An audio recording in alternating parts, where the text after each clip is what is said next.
Ontem todos nós fomos dormir surpreendidos com a notícia de que o Moraes se deu por impedido num habeas corpus que solicitava a prisão domiciliar humanitária ao Bolsonaro.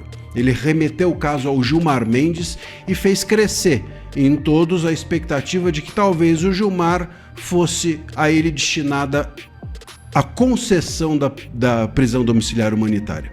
Hoje acordamos com a notícia de que o Gilmar rejeitou o habeas corpus. Mas mesmo assim, e eu vou te explicar agora por quê, pode estar em curso uma combinação para soltar o Bolsonaro, para levá-lo à prisão domiciliar humanitária. Olá pessoal, sejam bem-vindos. O meu nome é Bruno. Se você gosta e apoia o nosso conteúdo, então deixa o seu like e inscreva-se no canal.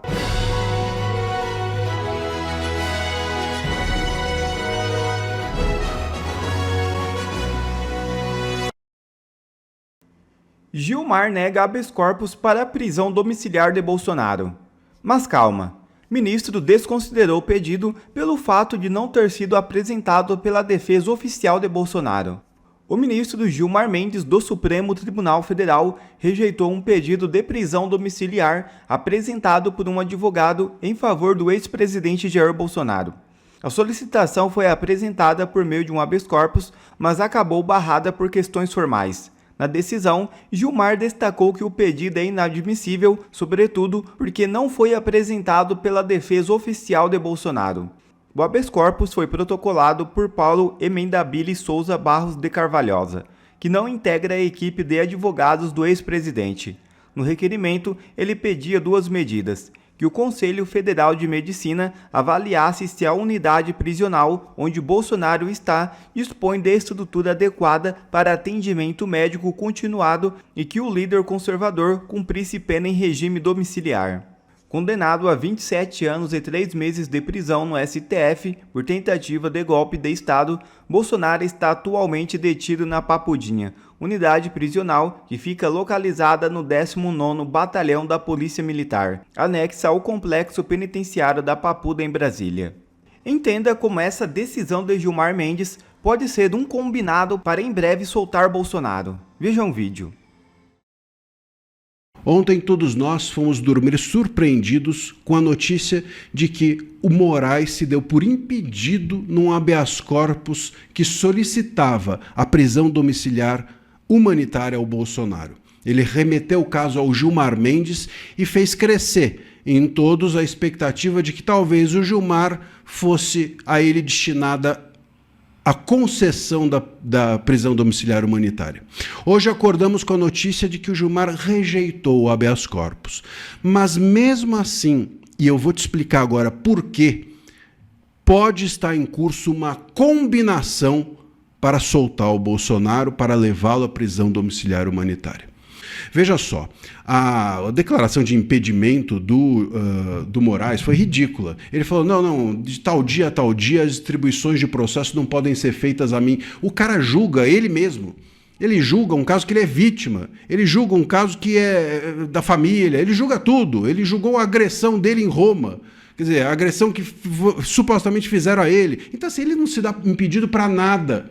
Para absolutamente nada. É óbvio que, então, aqui, nesse caso, é esquisito ele se declarar impedido, né? Então, esse é o primeiro ponto. Aí vai para o Gilmar Mendes, e o Gilmar Mendes, ele diz o seguinte, na sua decisão de hoje de manhã: não vou analisar o mérito, ou seja, não vou analisar o caso. Não vou analisar o caso, porque não foi a defesa que fez o pedido, e sim um terceiro. Só que o Gilmar sabe muito bem que habeas corpus é um tipo de pedido que pode ser feito por qualquer um. Pode ser feito até pelo preso. O próprio preso pode pegar um papel de pão, fazer um habeas corpus, entregar e tem de ser julgado. Um terceiro qualquer pode também fazer um habeas corpus em nome de quem ele quiser e tem de ser julgado.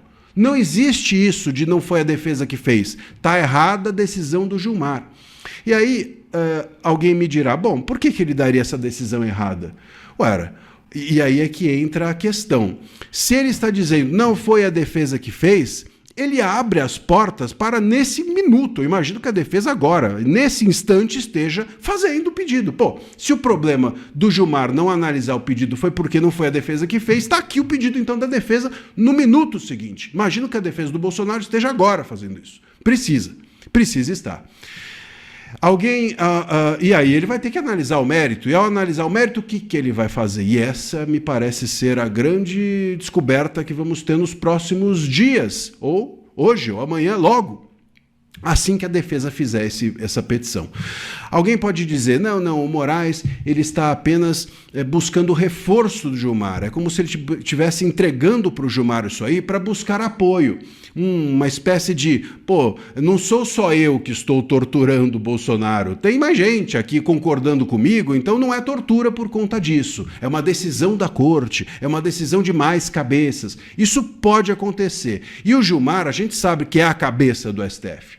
O Moraes é a caneta e o Gilmar é a cabeça. Então, isso pode ser uma explicação. Só que, nesse caso, por que o Gilmar, então, já não analisou o mérito? E falou, olha, estou aqui analisando e não cabe mesmo. Concordo com o Moraes. O Moraes esteve certo o tempo inteiro. Poderia ter feito isso. Não precisaria abrir a porta para dizer, não vou analisar porque não foi a defesa que fez. Então, se a defesa fizer, ele vai analisar. E aí eu acho que não faria sentido, né, se fosse para rejeitar o pedido, não faria sentido que o Gilmar pedisse que a defesa fizesse mais um pedido. Quer dizer, faça mais um pedido para eu rejeitar o que eu já rejeitei. Se ele pede para a defesa fazer, pode ser que esteja em curso uma concessão de benefício ao Bolsonaro. Pode ser que o Gilmar esteja dizendo, eu quero que a defesa faça porque eu vou conceder. E eu não vou conceder para um terceiro qualquer que fez o pedido. Eu quero conceder para a defesa. Eu quero conceder quando a defesa fizer. Pode ser isso. Vocês entendem? Pode ser. Faz mais sentido isso do que ele pedir que a defesa faça um pedido para ele rejeitar o que ele já rejeitou. Então faria sentido ele pedir que a defesa fizesse para ele conceder. Vamos aguardar. Talvez tenha havido uma combinação que a gente não sabe qual foi, e eles chegaram à conclusão de que não vale a pena matar o Bolsonaro, que vale a pena deixar o Bolsonaro em casa. E com isso, o Moraes está pedindo auxílio para o Gilmar, para que o próprio Moraes não precise conceder algo e se mostrar incoerente. E o que poucos perceberam no desabafo de Michele após vazar reunião com Moraes? O jornalista David Agape ressaltou trechos marcantes e enigmáticos do desabafo de Michele Bolsonaro após uma reunião com o ministro Alexandre de Moraes vir à tona. Alguns trechos chamaram a atenção.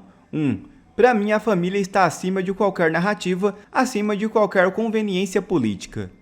2. No tempo oportuno, vocês irão compreender todas as coisas. 3. Para que sejam capazes de compreender a verdade que lhes será revelada em tempo oportuno. Ora, o que está sendo negociado a portas fechadas que o povo não pode saber agora? Questionou o jornalista.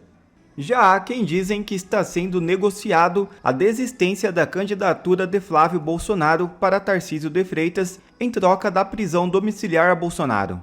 Mas e aí, o que vocês acham que está sendo negociado a portas fechadas? Será que é isso mesmo?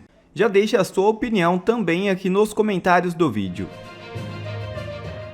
A direita vai comandar o TSE em 2026? Gente, as eleições podem mudar completamente. Nesse nosso encontro com justiça, eu vou mostrar para você tudo sobre essa situação em 2 pontos. Primeiro, quem que vai comandar o TSE em 2026, ano eleitoral? Segundo, por que a direita ainda não tem vida fácil no TSE? E qual que vai ser o nosso grande desafio nesse ano? Vamos então direto ao ponto. Como todo mundo sabe, quem comanda as eleições do Brasil é a Justiça Eleitoral. E o órgão máximo dessa justiça é o Tribunal Superior Eleitoral, o TSE. Em 2022, ele foi comandado por Alexandre de Moraes. E aí vocês lembram do que ele fez naquelas eleições, né? A imparcialidade foi tão, mas tão grande, que ele foi até comemorar a vitória do Lula. Agora, em 2026, quem vai comandar as eleições é completamente diferente. Lá no TSE, quem vai estar no comando vão ser Nunes Marques e André Mendonça, os 2 ministros indicados pelo ex-presidente Jair Bolsonaro. Será que a gente pode esperar uma mudança de perfil do TSE, uma mudança nas decisões, da atuação? Bom, o ministro Nunes Marques ele já tem dito nos bastidores que ele quer mudar o comportamento do TSE. Dá uma olhadinha aqui comigo o que ele tem dito nesta reportagem aqui da Folha de São Paulo. Ele tem afirmado internamente que ele deseja que a sua presidência seja de mínima intervenção do judiciário em disputas políticas e que a sua gestão atuará para distensionar o acirramento político no país. Gente, se isso aí for verdade, então é realmente uma notícia muito, muito boa. Apenas essa postura aí de não intervenção nas eleições e na vontade soberana do povo já é diametralmente oposta e absurdamente melhor, superior àquilo que o Moraes fazia. O que o Moraes fazia era intervir de maneira excessiva, abusiva, ilegal nas eleições, dando decisões que restringiam a liberdade de expressão, que configuravam censura, que criavam restrições nem previstas em lei, como o conceito de desordem informacional, que foi inventado pelo Lewandowski para censurar a direita, para censurar em especial vídeos sobre corrupção do governo Lula. Moraes ainda, ele votava quase sempre de forma contrária aos interesses da direita e de forma alinhada aos interesses da esquerda, ou seja, da campanha presidencial do Lula, alinhado ali com ela, porque ele já vinha de uma guerra de 4 anos com o bolsonarismo. Mas será que a direita vai mesmo dominar o TSE nesse ano? Olha, gente, embora o presidente seja o Nunes Marques e o vice André Mendonça, ambos ministros indicados por Bolsonaro, nós precisamos lembrar de 2 coisas. Primeiro, vamos lembrar que eles são mais técnicos, que é o que a gente espera de um juiz, né? O que a gente quer não é que a direita domine, e sim que a justiça domine. E os 2 lá nos aproximam disso. Segundo, o que vai importar mesmo não são os 2, mas é a composição total do plenário do TSE. Os 2 importam, mas a composição global ali impacta muito. É a correlação de forças que vai surgir daí que vai fazer a diferença.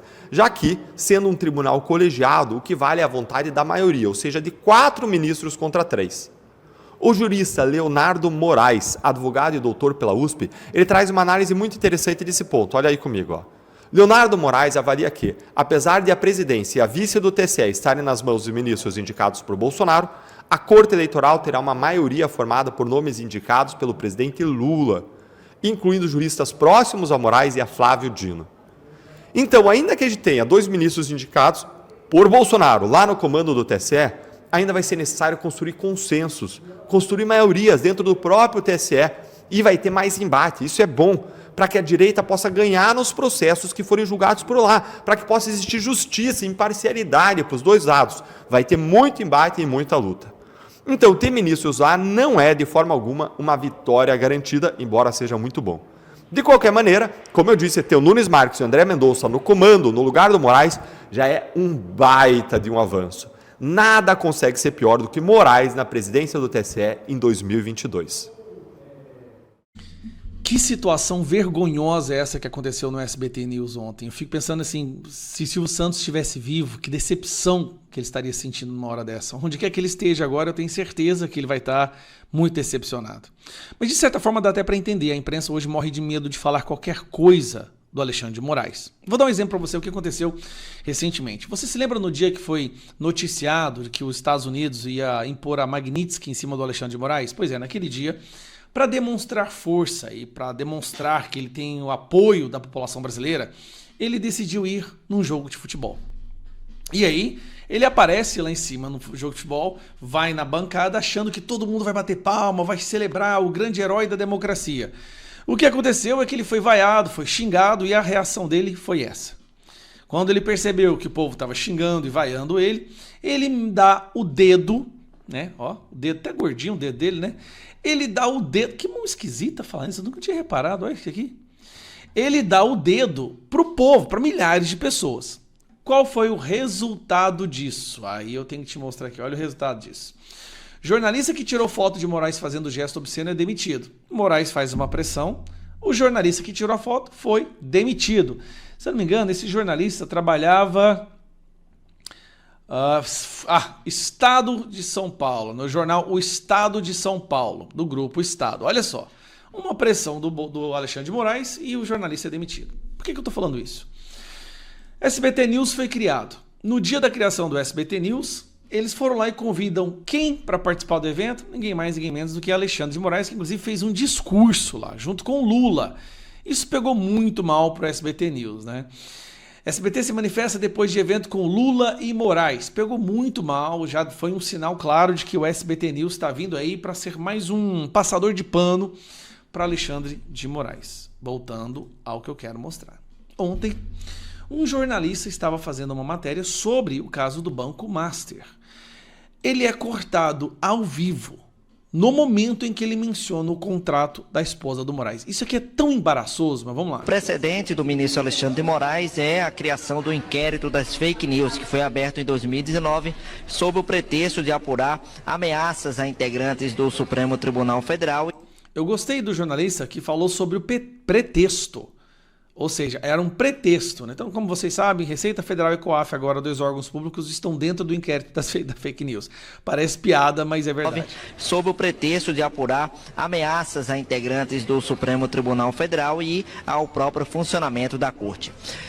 Então, o ministro Alexandre de Moraes decidiu, dentro desse inquérito que já está aberto desde 2019, por determinação do então presidente do STF, ministro Dias Toffoli, que designou Alexandre de Moraes como relator, agora Moraes optou por incluir a COAF, que é o Conselho de Controle de Atividades Financeiras, e também a Receita Federal dentro dessa investigação. Essa decisão do ministro Alexandre de Moraes, que está atualmente como presidente interino do STF no recesso, acontece após a publicação de reportagens sobre o contrato que a esposa do ministro Alexandre de Moraes, a advogada Viviane Bassi de Moraes, o escritório dela, tinha... Opa! Caiu o áudio aqui com o nosso... Vocês entenderam isso aqui? Na hora que ele está falando do contrato da esposa, na hora que ele começa a explicar o porquê que o Moraes incluiu a Receita Federal e o COAF dentro do inquérito das fake news, que existe há 6 anos, 7 anos já, ele é cortado do ar. Acontece após a publicação de reportagens sobre o contrato que a esposa do ministro Alexandre de Moraes, a advogada Viviane Bassi de Moraes, o escritório dela, tinha... Opa! Não pode falar isso, meu irmão. Meu colega, não fala desse contrato não, senão a gente vai ter inquérito pra cima do SBT News, pode ter busca e apreensão na casa de jornalistas. Você tá doido? A gente foi criado pra passar pano e não pra falar a verdade. Cara, que vergonha. Que situação embaraçosa. Esse é o fundo do poço. Coitada. SBT acabou de ser criado, SBT News, e já virou isso. E o jornalista estava até falando, estava indo bem, né? Sob o pretexto, no inquérito que já existe há 6 anos. Como que a gente chegou nesse buraco? A imprensa brasileira é hoje cúmplice de toda a situação que está acontecendo no nosso país.